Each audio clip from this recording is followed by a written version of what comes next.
그런데 그러면 제가 결혼하고 엄청 여러 가지로 좀 겪었어요. 그러고 나서 이제 또 최근에 이제 큰 업무 받으면서 많이 바뀌었어요. 그러면 제가 그 중간에 겪었던 그런 많은 시련들은 제가 이름값을 못해서 그런 건가요? 봅시다. 우리가 풀어야 되는 거죠. 내가 이렇다 저렇다 이야기해 주는 게 아니에요. 요거를 물으니까 요걸 바르게 풀어야 되는 거죠. 이게 공부입니다. 조금 아까 저기 젊은 사람한테 내가 풀어줬죠. 직장을 내가 여기서 지금 멈추고 있어가지고 지금 어디로 옮길까요 말까요? 그러면 내 이름을 바꿀까요 말까요? 안 그러면 신랑을 바꿀까요 말까요? 거든요. 똑같은 소리를 지금 하는 거예요. 내가 지금 이 신랑을 만나갖고 이런 삶을 꾸렸다면 여기서 왜 내가 어려워질까요? 네가 질량이 안 거춥고 자꾸 그 삶만 살라고 하니까 이 시대는 자꾸 좋은 질량으로 살아가게끔 지금 되고 있는데 이 시대는 변하고 있어요. 얼만큼 변하느냐면 안 변하던 5,000년 역사가 단 몇십 년 만에 이 대한민국을 만들 정도로 변했어요. 딱 몇십 년 만에 5,000년 역사가 갑자기 엄청난 팽창시대로 변했다 이 말이죠. 우리는 그 안에 지금 살고 있는 거예요. 사회는 발전을 요구하고 발전한 사회를 살게끔 하는데 너는 발전을 안 하면 절대 우리는 삶의 어려움을 벗어날 수 없습니다.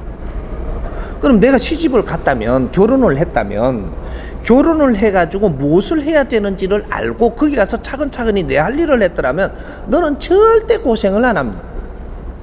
뭣도 모르고 사는 거죠. 하는 것마다 부딪히고 잘못되고 뭐 다투고 이러면 나는 어려워지는 건 당연하죠.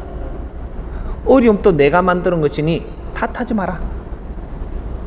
우리가 알고 나면 어려움을 내가 만드는 거를 지금 이 내가 잘못한 거를 내 잘못 안 했다 그러고 자꾸 이렇게 남 탓을 한다든지 자꾸 이렇게 하면 하늘에서 너를 못 도와준다. 스승님이 그거예요. 나는 하늘의 일꾼으로 온 사람이에요.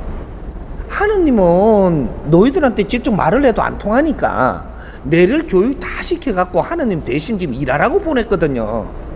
그럼 나는 직접 이야기를 할 수 있거든.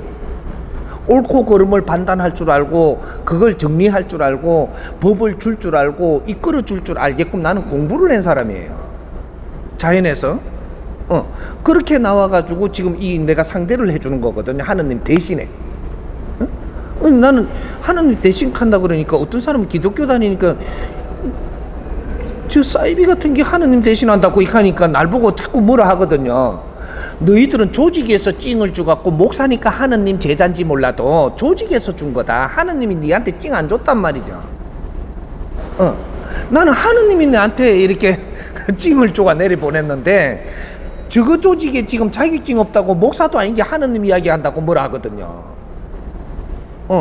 나는 하느님 직접 제자예요. 너희는 조직 제자지만 너희는 그 조직의 조직원들이지 하느님 제자가 아니에요. 나는 하느님 제자이기 때문에 어떤 조직을 위해서 안 살아요. 백성을 위해서 살지. 하느님 백성을 위해서 사는 게라. 그게 다르죠. 그래서 우리가 남편을 만나시면 남편을 만나는 이유를 알아서야 되고 그 목적을 알아서야 되고 그게 모지되면 내를 갖춰가면서 살아서야 되고 갖춰서 내 할 일을 할 때 남편도 좋아지고 나도 좋아져. 시집을 가시면 시집을 왜 갔는지를 알아야 되는 거죠. 시집 간 거하고 결혼한 거 틀려요.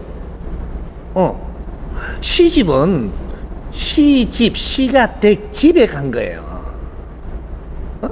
그럼 그 집에 필요하게끔 살아야 되거든요. 근데 결혼을 했으면 당신하고 내하고만 결혼한 거예요. 그럼 이게 시집이 아니죠. 그러면 나는 시집을 안 가고 당신은 좋은데 결혼을 하자. 이러면 결혼은 이런 성격이 있으니까 우리 둘이가 노력을 해갖고 잘 살자. 그러면 결혼의 성립이 됩니다. 그럼 그렇게 해갖고 결혼을 해. 그러면 우리 둘이 잘 살고 그 집안은 내 비리 볼까? 그거 하지 말고 집안은 내가 지금 이 성격을 감아보니까 내 혼자 감당하기가 힘드니까 나는 당신이 좋아서 결혼한다. 그러면 이걸 이 승낙을 하는 것 같으면 결혼만 딱 해서 우리끼리 열심히 해갖고 잘 살 때 이때 집안을 건수하자. 이렇게 해버리면 될 끼인데 이걸 모르고 그냥 시집을 가뿐네. 시집을 가시면 네 남편한테 간 게 아니에요. 시집에 들어간 거지. 그럼 시집이 얼마나 지금 뭔가가 잘못 꼬여 있는지, 뭔가 그는 신우가 몇 명 있는데 성격이 더러운 게 둘이가 있는지, 시어머니는 뭔가 뒤를 뒷담화를 치고 있는지, 시아버지는 좋은 것 같으면서도 뭐 안에 뭔가가 꼼꼼한 게 있는지, 이런 걸 다 파악하고 나서 아, 나는 힘들다, 네 집안 살리기는, 이래 되면 시집을 안 간다 해야 되지. 천지도 모르고 시집 간다고 들렁 가가지고는 앉아갖고 뭐 할지도 모르고 당연히 어려움에 봉착하는 거죠. 잘못해놔놓고 왜 그래 불만이 많은지 몰라. 어? 아니, 내 삶의 근본을 모르고 살면서 삶을 잘 살려고 하면 되는가? 그런 법칙은 없어요. 어? 요런 것들은 우리가 생활도라고 하는 거예요. 생활 속에 길을 찾는다. 우리가 자라면서 우리가 이 생활 속에 누가 조금만 기초를 가르쳐 줬더라면 오늘날 우리 홍익 인간들이 이렇게 헤매지는 않았을 것을. 이런 것들을 우리가 같이 나누는 거, 이게 정신적인 지도자들이 수행을 해가지고 이 사회를 알고 사회를 바르게 우리가 같이 만지면서 사는 거예요. 어? 이게 도반을 만나는 것이고, 그렇게 해서 같이 나누면서 이 사회를 위해서 같이 노력을 해야 되는 거거든. 목닥두리고 지정신만 살리려고 욕심을 부리고 있으니까 못 깨달는 거라. 내 자신이 지금 이 세상에 이 시간에 왜 태어났단 말인가? 내가 이 세상에 할 일을 못하고 밥은 처먹고 있지 않는가? 이런 거를 두들면서 내하고 싸우는 게 도를 닦는 수행자지.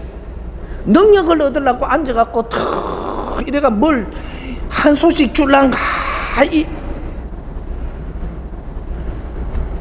이거는 수행이 아니에요. 내가 신통하려고, 지금 신통하려고, 신 받으려고 기다리는 거지. 응? 그러면 이제 신이 들어오니까 이게 막 이게 능력이 들어와가지고 뭔가 보인다고 그걸 아는 척하고 다니고, 그 신 들어온 거죠. 그 무당도 알고 니도 알고 다 알지, 그런 거는. 그런 걸 갖다가 우리는 깨달았다 그럽니다. 또 그 사람들은 무당은 아는데도 깨달은 게 아니고, 나는 알면 깨달은 기고 잘한다 입니다. 똑같은 사람들. 그러니까 지금은 그래도 내가 공부를 못 해가지고 헤매고 있어도 이만큼 크게 다치지 않고, 내 옆에서 신랑이 내한테 이게 후견인이 돼갖고 이만큼 지켜주며 같이 온 것을 감사하고 지금부터 인생을 살면 되는 게야. 멋지게. 근데 내가 가르쳐주는 거는 이 사람이 가르쳐줄 테니까. 이해되죠? 그 박수도 안 쳐주고 뭐.